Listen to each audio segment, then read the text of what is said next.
Good morning, people. Today we're going to begin our talk about the Romans and the Celts. Can anybody tell me when Rome was built? Yes, I know that. So Rome was built at night. Whatever gave you that idea? Well, my dad says that Rome wasn't built in the day. Let's try another question. Where is Hadrian's Wall? I know the answer. It's at the bottom of Hadrian's garden. Oh dear, I see we have a lot to learn. The Romans invaded Britain in 43 AD, led by their Emperor Claudius. They had many battles with the Celtic people who lived there and even managed to take over and rule the country. How did they do that when there was a whole country full of Celts and only a few thousand Romans? Let's listen and find out. Here's a picture of a Roman soldier. As you can see, he had metal body armour and a helmet that covered his head, neck and part of his cheeks. Well, he had a large curved shield and sandals with studs at the bottom of them. Roman soldiers were professionals, which meant they got paid to fight. You had to be really tough to be a Roman soldier. They practiced fighting for hours on end. They could march 36 kilometres every day. Their leader were very clever and the soldiers did exactly as they were told. One famous Celt who fought bravely against the Romans was Caratacus. While many of the tribal leaders were making peace with the Romans, Caratacus went on fighting. Here he is now. Disaster! I can't believe it! The Romans have defeated us. They didn't use the bridge to cross the river. They cheated. They swam across where the water was shallow and attacked us from behind. That's not fair, is it? They would have ran them down with their chariots, but they would have attacked us from... They would have killed our horses and attacked them from behind. That's not fair, is it? I even heard that Claudius brought some huge grey monsters called elephants to help them fight. Actually, Caratacus was taken to Rome as a prisoner, and the emperor thought he was a very brave man because he fought against the Roman army. If you spare my life, people will see how great you are to capture the toughest leader of the Celts. You're right, Caratacus. You're such a brave and strong man. I will grant you with your freedom and you can live in Rome for the rest of your life. Yay! Just walk free! Pisidius, the leader of the Iceni tribe, made peace with the Romans. I'll make a deal with you. When I die, the Iceni lands will be shared equally between you and my daughters. That sounds fair to me. I agree.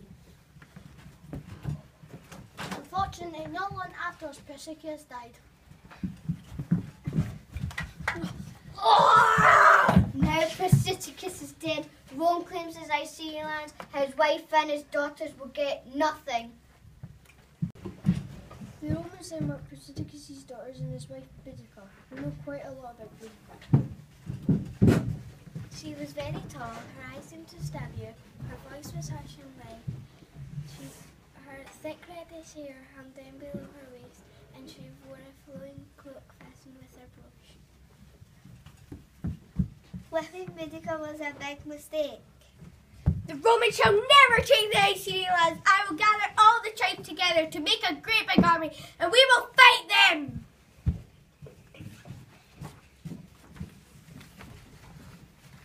We will never let the Romans take our lands. We'll make them wish that they had never heard of the Iceni tribe. We will fight them to death. Ah! Boudica's army killed many Romans, but eventually the Romans won. Big Bad Boudica would have been captured, except she drank poison and killed herself. You Romans will never take me alive! Ah! So that was the tragic end of Boudica. The Romans wrote a lot of nasty things about Boudica, but because the Celts didn't have a written language, never be able to see what's said. Oh wait a minute, there's a special report on TV. Stay tuned because coming up live from our special satellite is Big Bad Boudica, Queen of the Iceni. Good evening, ladies and gentlemen, girls and boys. Let's give a round of applause for tonight's guest on my show, Boudica, Queen of the Iceni. Good evening. Now it's your turn, Boudica, to tell us what it was really like living under Roman rule.